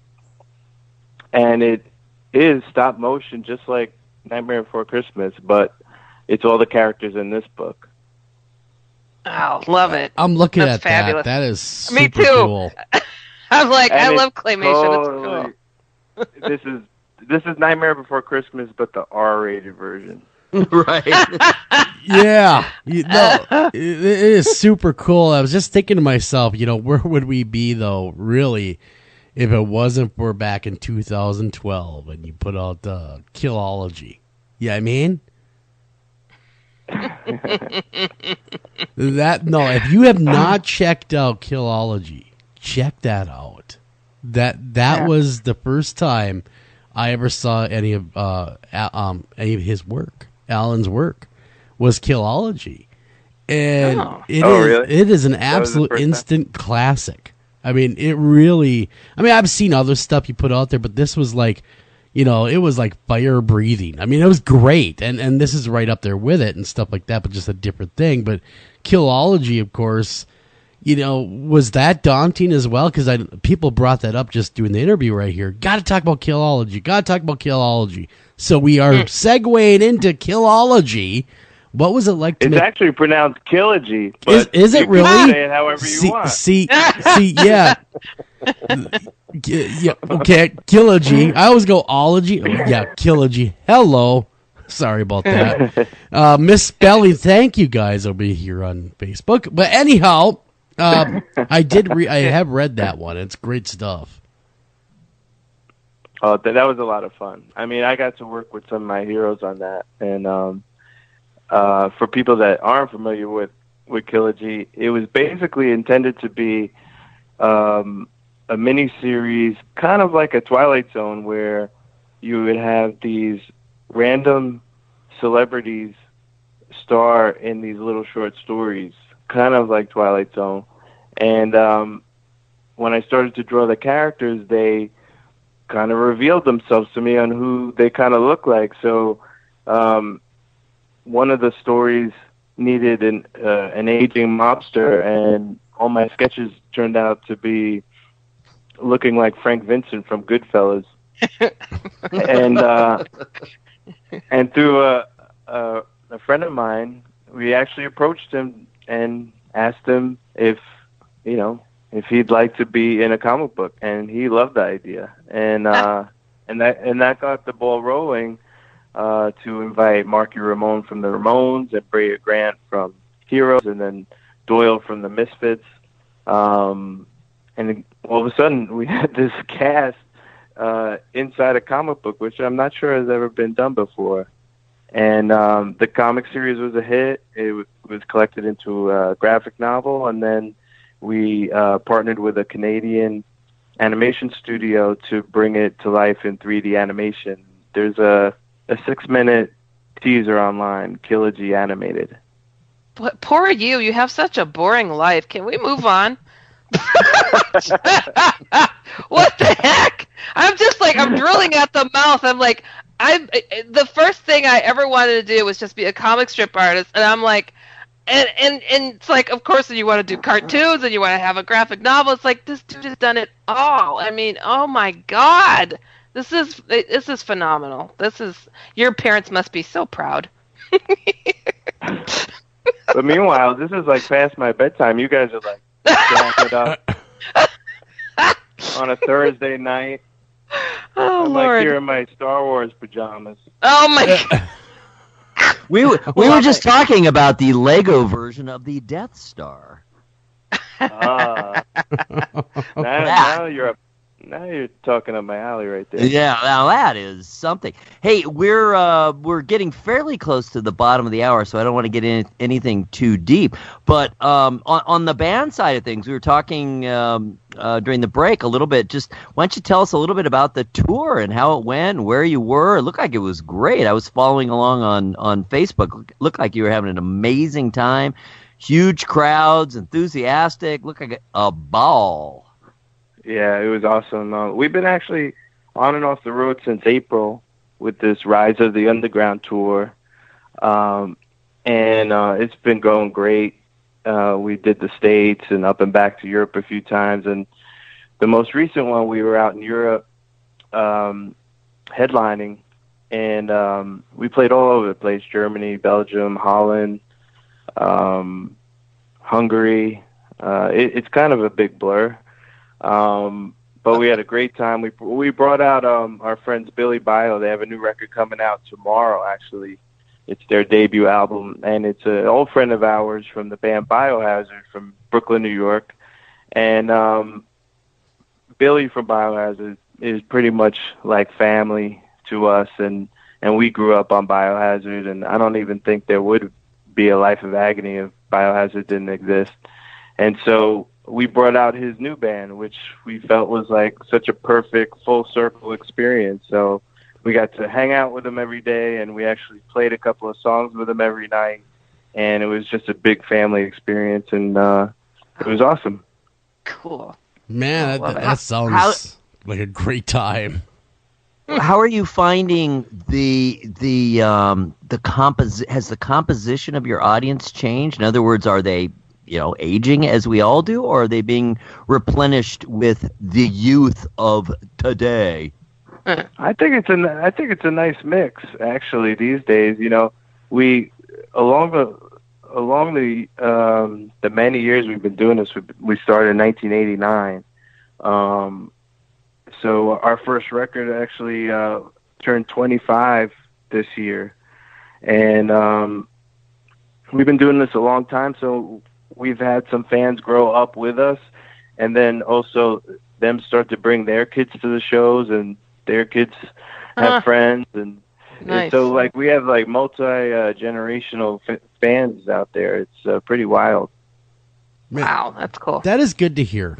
That is really good to hear. That it's reaching across the generations like that. Because I mean, good music reaches everybody anyway, and that's what you guys put out. Mm-hmm. I remember jamming out to all those bands: Biohazard, Life of Agony, Anthrax back in the day, which is a way different genre. But hey, that was on the playlist as well, especially in Public Enemy when they did that thing with Public Enemy. But yeah, we actually shared a studio with Anthrax a few years back. Yeah. I mean, and we did some touring with them over the years too. Yeah, just we have two ahead, more shows coming out before the end of the year. One of them just sold out at the legendary Stone Pony in Asbury Park. Oh, how fun! And one other show we're playing the Paramount Theater in Huntington, Long Island, with Sick of It All. Wow. Well, that will be something. All right, do we have to go to break? Yeah, we're going to go to break. Be right back. Don't go anywhere. We'll be right back right after this.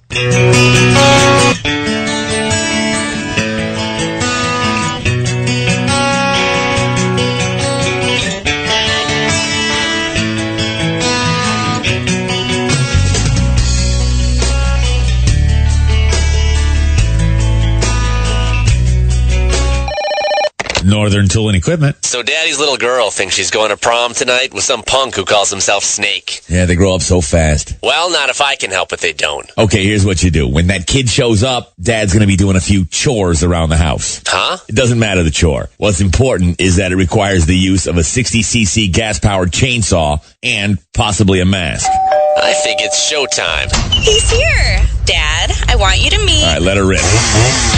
What's that, honey? Hi, Snake. Great to meet you. But wait, where are you going? There's no problem a little horsepower can't solve. Northern Tool and Equipment. Ranger Station, Ranger speaking. Yeah, hi. I'd like to report a bear sighting. Location. My backyard. Oh, your backyard. Try telling a bear that. I did, and this bear talked back. Talking bear, that's rich. No, wait, it was Smokey Bear. Smokey? Why didn't you say so? I did say so. Continue. I was burning yard waste. No, boy. He told me to burn legally and responsibly, and to remember that if it's too hot to touch, it's too hot to leave. And as always, he's right. You know, 9 out of 10 wildfires are caused by humans. That means 9 out of 10 wildfires can be prevented. Yeah, I know that now. Thanks to me. Actually, thanks to Smokey. As usual, the talking bear gets all the credit.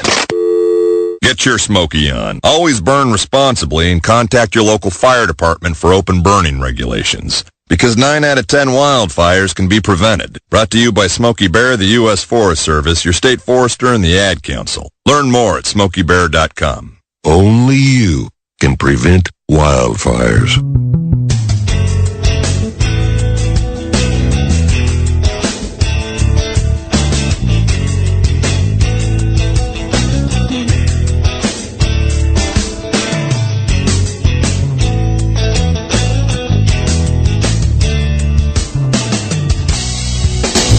Welcome back to After Hours AM, everybody. I'm your host, Joel Sturgis, right along with me.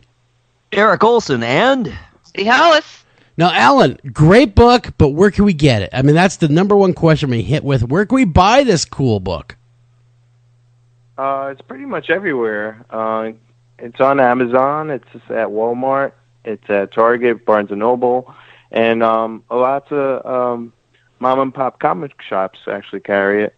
Very cool. Very cool. Oh, by the way, I was... and your website, of course. Exactly. I was going to say the website has. I was just about to say that, Eric. That the website's People got still it use too. websites? They do. Yeah. Occasionally. Occasionally they still go there. When they're not streaming. Or Right. go to Facebook. You know, they'll go to a website. It's just thebeautyofhorror.com. And they're all up there.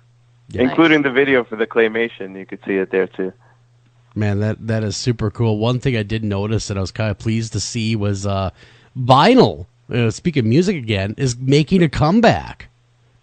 They're actually, they're actually selling it. And you know it's mainstream when Walmart is now selling turntables again. You know it's hit the mainstream, and that was so cool to see.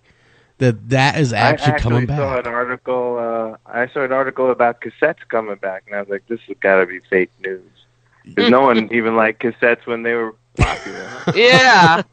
Wow, that's wild. I didn't hear about that one. What it is it's frankly kind of like we have a nephew who's, I mean, there is no technology too old for him, man. He wants 8 tracks. He wants cassettes. Man, I think he's doing wax cylinders eventually, you know.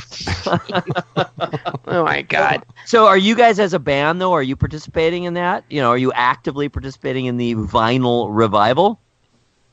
Yeah, our last record came out on vinyl, and there's been a bunch of reissues of our older albums that have come out on vinyl. And it's been a lot of fun because, you know, I still have my turntable from college, so. Nice. Do you like the sound? Do you guys like the sound better? I was just going to ask that. Yeah, I mean, Eric. Well, I think it's like anything else. You have to have the right stereo system to really get that all that warmth and low end. Yeah. But yeah, I mean, mine cranks. My neighbors hate me. Time to move. So, what kind of music do you listen to? We can talk about music too here. We're music people. What kind of stuff do you listen to these days? You know, when I'm drawing, I like to listen to a lot of singer-songwriter mellow stuff like Radiohead, Coldplay, and stuff like that. I just like to zone out. Mazzy Star and some old 90s records. Yeah, love all that. When I'm driving or something, I go to my old punk rock records and Social D and Rancid and even, the old hardcore stuff I grew up on, Agnostic Front, Sick of It All. Man, we are compatible, man. I am telling you, those are my go-tos. On the one hand, it's that smooth, almost ambient sound. It can't be elevator music. There's got to be something to it. But I listen to a lot of like electronic, just broadly speaking, what gets called ambient, or even into the cocktail music and all that kind of stuff. But then on the other hand, man, when it's time to rock, it is time to rock. Yeah. There's definitely 2 modes for sure. And my wife listens to a lot of 70s classic rock, so I'm always listening to that because that's just blasting around my house while she's cooking or whatever. Yeah. The Led Zeppelin's going off in the background is what you're saying. Well, she plays all kinds of classic rock that I don't know, so it's actually like a music lesson for me because I didn't really grow up on that. Yeah. And the first band I got into was Kiss. Sure. And so it's I'm always asking, who's this? She's like, it's Billy Squier. What's wrong with you? Yeah. The Stroke is the only song I can think of him.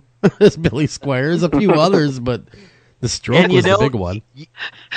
My favorite Billy Squier, it's not even him solo. It was his band, Piper. Have you ever heard them? No. I probably can't help. have. I just wasn't told to me. I just can't take it anymore. I mean, the rock star is being schooled by his wife about music. I'm just like, forget it. She knows more about music than me. That's just crazy. I love it though. It's awesome. But think about how cool this is, though. Is everything that's old is new again. You have Guns N' Roses that reunited. They came out, and of course, Life of Agony never went away. And then they had the Freddie Mercury movie that was just coming out. It's this old school revival of back when music was music. Yeah, I mean they actually played their instruments. And I'm seeing a real shift, even if you watch the Billboard. It's even going back to, that kind of music, the kind of stuff we all grew up on. They're kind of getting away from that electronic sound. It's the same thing with movies. It's just they ran out of ideas, and they just keep regurgitating the old. Yeah, I was just gonna say that the movies, the TV shows. I mean, my God, it's just. People are really hungry for all of this. I mean, there's such an appetite. We're just talking about like there is not enough time in the day or the year to take it all in. There's so many different avenues we can explore. And I even mentioning that, we have to be more aware of getting blood clots because we're taking it all in sitting down and not moving around. It's like all the movies, all the streaming shows, and it's just so much. It's so cool, though. I love it. Moving back to the comic side of it, or I should say to the coloring book. What are your horror inspirations? We've talked about music, of course, and broadly speaking, artistic stuff. Who specifically, or what are some of your horror inspirations when you are having, say a dry spell? What do you think about, or what do you reference, or do you look at the work of others? What do you do?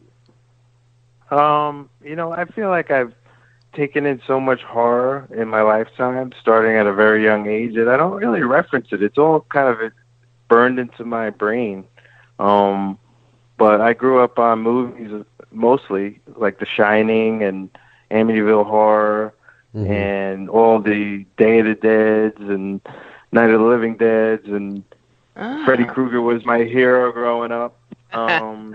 And I dressed like him before anyone made the costume available in the store for Halloween. made my own butter knife glove. Nice. So yeah, I was pretty passionate about horror. I could see the Shining influence, and my favorite of your drawings here in your latest book is Santa Claus with the heads of deer. Yes, in exactly. His sack, yes, with holding the chainsaw. I'm like, that is The Shining. That is. Yeah, that is. Jack Nicholson under there. Yeah, right. There you go. I was literally looking at that page when you said that. I'm just Really? transfixed on that page. That's my favorite. I love it. Yeah, and he's so gleeful that he finally killed these reindeer. He is. He's like in mid motion, and I'm like, he's hunting deer. That's right. That's good. In fact, in Beauty of Horror 2, there's kind of an homage to the Shining twins in there. Oh, I'll have to check that out. Which is your favorite in your new book, or your favorites? I had the most fun drawing 3. It's Haunted Playgrounds, and it's all carnival based. Oh, carnivals. So that it was kind of fun to have a theme. The others are kind of just a mixture of beauty and horror, and part 3 was really just a lot of creepy clowns and carnival games and carousels and freak shows. So it was a lot of fun to do that. Can we make suggestions? Like, you should do a Beauty of Horror of like Real Housewives of something. I think that would be great. I think they'd like it too, and be very appropriate. 'Cause some of them are looking ratchet, really terrible. Some of them are. They're well-known wraiths anyway. They're not actually human. There's no blood in there. No. Yeah, slap some wings They're on just them. what human analogs is really all they are. Yeah, there's not much to them. Where did your Ghouliana, your heroine, your vicious little heroine, where did she come from? I didn't plan on her. She kind of just happened midway through drawing book 1 when I was trying to think of things to draw. Like I said, it was 88 pages, and halfway through I had drawn werewolves and vampires and zombies, and I needed something else to draw, so I started drawing this spooky little girl. And lo and behold, she became the face of the whole series. Ah, nice. Well, children are often the most terrifying things ever. Yeah, once I drew her, then I started to create her whole family and friends, and gave her a backstory, and started writing these poems. And because in every book there's a search and find for all of her lost items and spells and things like that. So I've been writing these poems based on this character, and it kind of took a life of its own over the series. It's been pretty cool. Well, organic. I mean, that's the best way. That's how you know that it is flowing, when it comes of its own, and when you feel like you're receiving it, not creating it. It's that I think that's kind of, that's one of the best feelings of all. I've also noticed that just your format is evolving. I thought it was really interesting, just kind of, technically, that now this new one has perforated pages. Did that come out of recommendations or complaints from people, suggestions from your many fans and minions who are coloring things in and want to? Yeah, I mean, because all these different adult coloring books have different formats and different sizes, and I didn't know too much about it. The first couple of books were based on the traditional square format, and a lot of the high-end books like Johanna Basford's Lost Ocean books and Secret Garden, all that stuff, are they're double-sided. So, you color one side, and if you're using alcohol markers or something, it's going to seep through, and you really can't color the other side. So we figured we'd try something different with this new book, and just do one-sided pages, and you could tear them out and put them on your wall or share them with friends or whatever you want. It's also a slightly smaller size, so it's good for travel. Nice. So yeah, we tried to do something a little different. Very cool. And people seem to like it. So do we'll you maybe go? Oh, go ahead.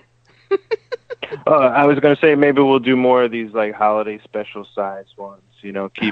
Keep the series with the regular format, and just do these like holiday books. Smart. Fun size. Fun size. Yeah, there you go. I was curious with the technical aspect of it. It's like after you have like gone in, drawn it, inked it, and then it gets scanned in, are you like having to go through and like fix glitches and thickness of lines, or do you have like a crew that can help you out with that? Because that's anal, man. That's a lot of work. No, that's all me. Oh my God! You do it all. Yeah. Come on, that's a lot. I mean, even Charles Schultz had like a whole crew of people working on stuff for him. No, I'm pretty much a control freak when it comes to that stuff anyway. So I don't think labor-intensive. Seriously. Yeah.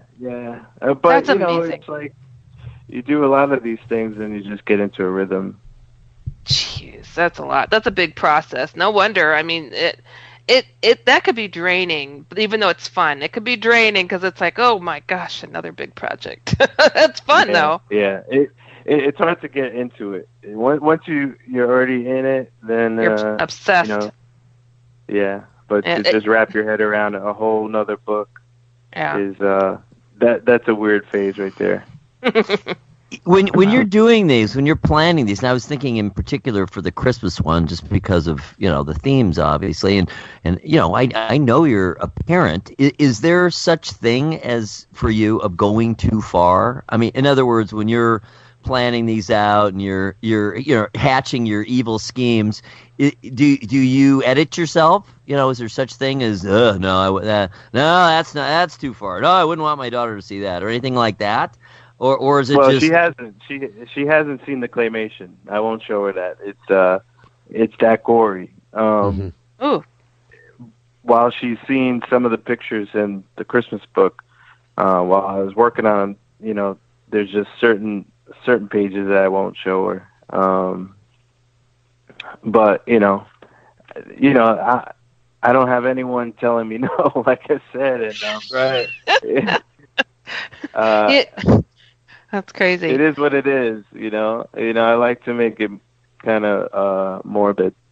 But think about this. This came from your head, man. I mean, your mind must be scary. I'll be the first to admit. I got big problems, dude. Have you experienced anything out of the ordinary that may have inspired your interest in this angle? You're new to me, so maybe you've told these guys, but I've not heard anything. Well, we've, on tour, we've stayed in many haunted hotels. Ooh. In New Mexico and. Can you share a story? Colorado. I'd love to hear it. I might have said it last time. I'm not sure, but Just to make a long story short, we stayed in this hotel. It could have been the Shining Hotel. We were the only ones in the place. Ooh. And we found satanic writing in the closet. We heard all kinds of noises.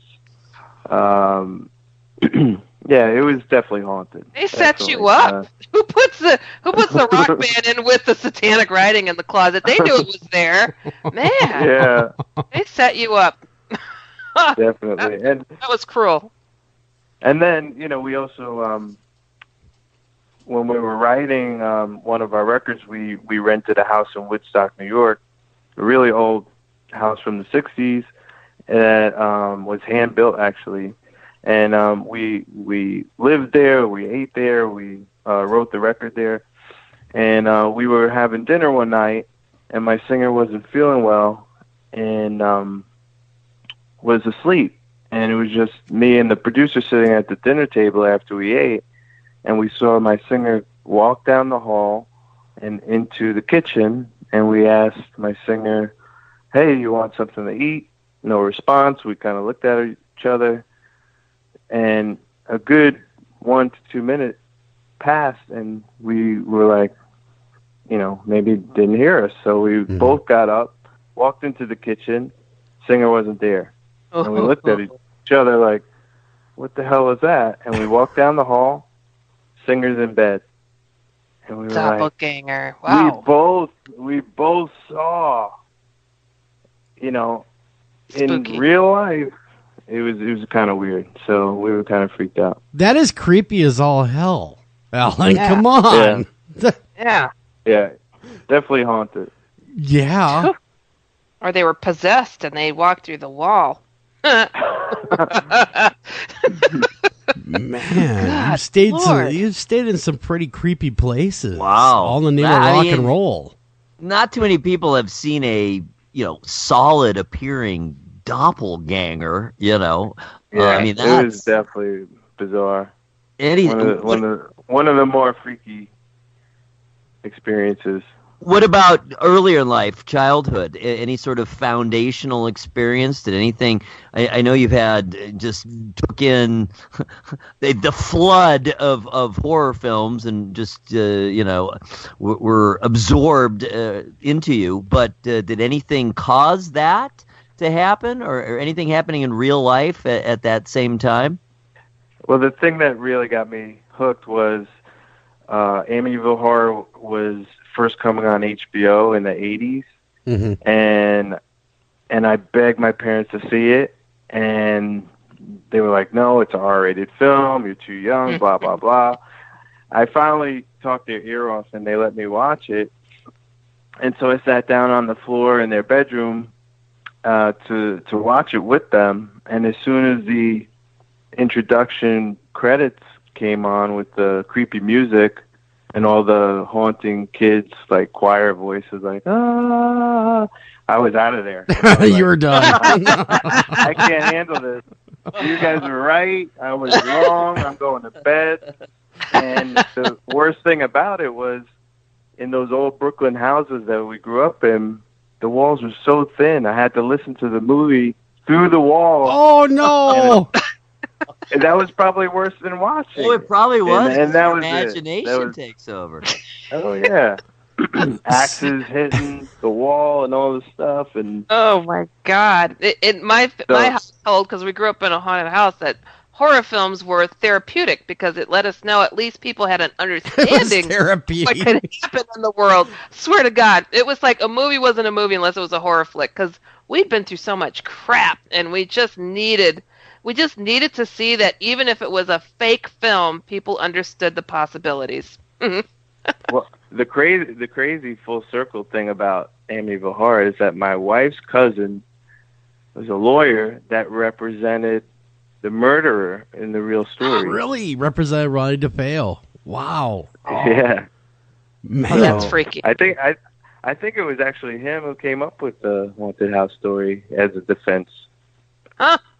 Wow, that's crazy. So what you're saying, Alan, in essence, is it's a series of traumatizing It was all events. Billy Squire's fault. It was all Billy Squire. And that damn band Piper. This power pop band. Mm-hmm. Damn Love that power pop from Boston. That's crazy. Man. That jangling, it can loosen your brain. I have a similar story, but it involved The Exorcist, not Amityville Horror, and same thing. Okay, I'm out of here. Can't do it. Nope. See ya. Yeah, and then of course they turn the TV up so you can hear it. Oh no! No, I don't want to hear this. I was traumatized after that. Oh, I watched That'll everything. do it. Loved it. It was so good for me to watch this stuff. But the Exorcist film, I mean, what's the scariest film you've ever seen? Well, for me, it was The Shining growing up, and okay. that's probably why it's my favorite. Still, okay. At one of these horror conventions, I got to sit next to Linda Blair for a whole weekend, and that was wild. That was a wild experience. She's a sweetheart, though. Yeah, that's horror royalty right there. Yeah. Oh yeah. Well, that's the thing is The Shining though is it doesn't hit you right away, and we are talking about the Stanley Kubrick film, which is a slow burn into madness. And that's really what gets you is that slow. And then you ask yourself, was he always there or is he there? That's another thing that's never been explained because they say you've always been here. Well, was he always a ghost? Or was he true? Yeah, I mean, that's the questions left unanswered. I love that film as well. And you won't find the answer in the book because it's totally different than the film. It is. And if you watch the film, Kubrick puts so much symbolism in there. It just everywhere. And then they have these movies that pick it apart that tie everything to the moon landing. Yeah, I've seen that too. That's pretty absurd, actually. Yeah. I mean, on the one hand, it's like, wow, that is pretty interesting and coincidental, and wow, did he really do all that on purpose? On the other hand, you go, come on, give me a break. Because I was on the moon when they landed, so you were there. Yeah. Oh yeah. But why is little Danny wearing a rocket ship on his shirt? Because kids do that, Yeah, it's a shirt. He's a kid, and just all this. I forget what all the various perceived coincidences are, and all that kind of thing. But there are many flights of fancy in that. That is for sure. Well, sadly, we are running out of time here. Always such a pleasure to speak with Alan. Why don't you tell us once again how they can get a hold of you, where they can find you, what you got coming up, and of course where people can get the book. I guess the easiest place to find me online is just alanrobert.com, which is ALAN. Everyone always spells my name wrong. But it's just alanrobert.com. All my social media is linked on there, the books, the music, all that stuff. Very cool. And you mentioned a couple shows. Why don't you tell us about the shows one more time? The concerts. Yeah, well, December 14th, Life Agony and Sick of It All are playing the Paramount in Huntington, New York. There's still some tickets left. The very next day, the Stone Pony is sold out. And that'll be it until the new record next year. Wow, Alan, do you ever... Oh, go ahead, Eric. Sorry about that. No, go ahead, Joel. Do you ever find yourself getting nervous even to this day, though, playing music? Do you ever go, oh, man, kind of nervous? Get nervous to play? Yeah, because we had... Eric, you're going to have to school me. I forget his name. He's a Rock and Roll Hall of Famer on, and he was a guitarist. What was his name, sir? And Elvin Bishop? Exactly. And he said he even still gets nervous. Really? No, I haven't felt that in many years. Many years. I can't even remember. It actually feels like a second home for me. Yeah. That's cool. Okay, cool. Very cool. On a much reduced scale, I feel the same way. I feel at home. Yeah, we have a family cover band, and boy, I just think it's fun to hit the hit the dive bars and act like an idiot and play music and try to sing and play and have a good time. We take the music seriously, but we don't take ourselves seriously. But yeah, I don't really get nervous either. It's kind of weird. You know when I do? When I'm performing at church, because man, you better not screw that up. Right. Those Lutherans, they'll come after you. They will. Oh, with my. pitchforks and torches. Every time. Love it. I'm sorry, single sir. time. You sucked. Dude. Well, I'm excited to have gotten a chance to talk to you. I'm a huge fan, so this is cool. I got to hang out with you. Well, it was great talking to you guys. Well, thanks, Alan, for coming on again. And of course, Beauty of Horror, Ghosts of Christmas. Check it out. You're going to want to get that book ASAP. Great stocking stuffer if you're into coloring at all, which, oh man, it's a lot of fun to do, even as an adult. Get that copy today. Till next time, everyone take care of each other, love each other. Again, thank you to Mr. Alan Roberts for stopping in and talking with us. Thank you for listening to this edition of After Hours AM, and please remember to like us on Facebook and also follow us over on Twitter.